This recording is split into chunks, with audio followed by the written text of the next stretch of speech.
So was yesterday and today your first times on the ice since the middle of March? I have been on the ice a couple times previously, but I would say the intensity and obviously I think just the general excitement and being out there with your teammates and having a little bit more structure was really the first couple days where you felt that there was not, I wouldn't say shaking the cobwebs out, but I think getting some definite benefit of being on the ice. And who were you out there with? I was out there today with and yesterday with Mickey, Muzz, and Soupy, and I think Cece and Mitchie are joining us on Thursday. They had to get their testing done as they weren't here on Friday, I believe. So yeah, they're joining us as well. And just a quick follow up. You mean you and Mitch are obviously on the same line? Did you guys sort of plan that out? Because once you're in a group, you got to stay within that group, right? In this format. Yeah, I think management and staff obviously talked a lot about a lot of different scenarios and how best to approach this. Um, they haven't really fully indicated that that's what they're going to exactly start the lines out, but I think certainly it's probably some of what they've been thinking um, to try to build continuity and understand that this is a very unusual set of circumstances that if we have the opportunity for this phase to get a lot of benefit out of it, to prepare ourselves for obviously a shortened training camp and really not much actual game action to prepare for to really maximize this time. And I really do hope that, and I think it only makes sense that eventually the groups are going to expand here in phase two. To go from 6 guys and only seeing 3 or 4 staff members to possibly then seeing 40 people in a training camp doesn't really make a whole lot of sense in the progression way of things. I know we've had a lot of talks internally at the PA and discussing with the league some of those things. So hopefully in a couple weeks, we can take our next step as kind of the same framework you're seeing with local authorities and kind of how they're approaching things. So, but certainly, yeah, this is kind of the way we're starting off, and a good possibility if we're playing together, we can use this time to get better, get familiar with each other again, and obviously build some positivity and continuity. So there's less of that transition time. We obviously want to be firing on full cylinders as best we can be once competition begins. We know the buildings are going to be empty. Hockey is, such an emotional sport. Momentum swings, heated moments, crowds getting on players or refs. I know you know about that yourself. Stanley Cup's going to be on the line, like you said, but it's the situation no one's ever been in. Like, how hard will it be to create your own energy and your own excitement when there's nobody in the building watching? Yeah, I mean, certainly we know the importance of fans in our game, from whether it's being in the building to the support and the passion for the game on a daily basis in many different forms, platforms, and venues. So yeah, certainly it'll be different. It's hard to really answer until you really experience it. It's just I think the biggest motivating factor is I've wanted to lift that trophy over my head since I was a kid. So it's going to be a unique set of circumstances, and I think it's real. Just being very open minded and realizing that what you're kind of accustomed to is going to be very different.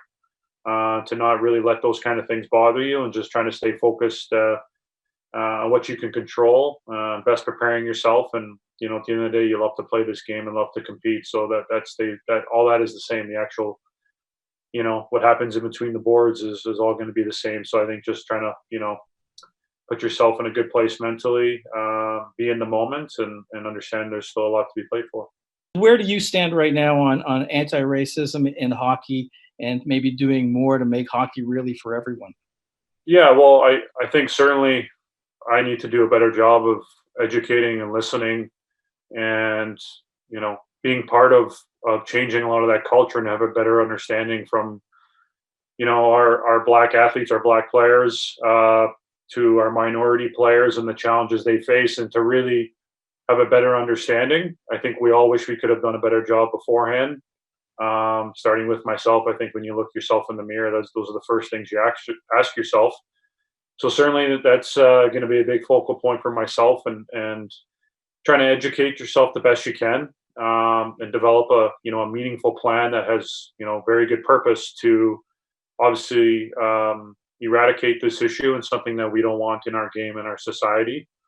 So yeah, there's no doubt that that's kind of the route that I want to take.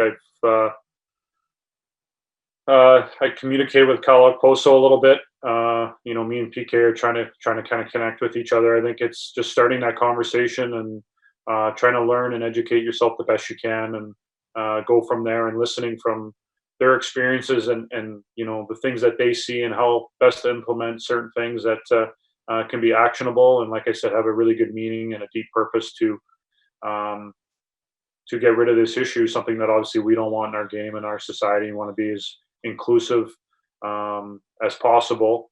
You know, I don't know what is considered a problem or how bad an issue is, but to me, something like this is obviously very serious, should be taken very seriously, and one case is one case too many. So, that should be our goal, is to get rid of it completely, and to never have it come back again. So I think that's the approach I'm trying to take, and there's a lot of work ahead. How would you describe what these phase two workouts have been like so far? What feels similar? What feels different for you? Yeah, so I think that the biggest thing is that there's a pretty big time crunch on being at the arena, which I think this is, as I kind of alluded to earlier, why I think we'll need to see progression before getting into training camp. Not in terms of even the size of the group, but just even your time at the rink. Um, you have about 45 minutes to an hour to complete your workout, and you got about 40 minutes on the ice. Um, which for six guys, you get definitely a lot of quality work done. The intensity's there. There's a ton of benefit. There's no doubt. But just to give you an example, I after the first day, just getting a better feel for things, I brought my sticks home so I could tape them up and save time at the rink. So just so I can make sure I can get everything in that I can get done. And then even if guys, want to get some manual therapy, as they develop some soreness from getting back on the ice and whatnot, the windows are fairly small. Um, but overall, everything, I think the work we're able to get in and getting back on the ice and we're able to do the gym is gonna go a long way in helping us prepare and get ready.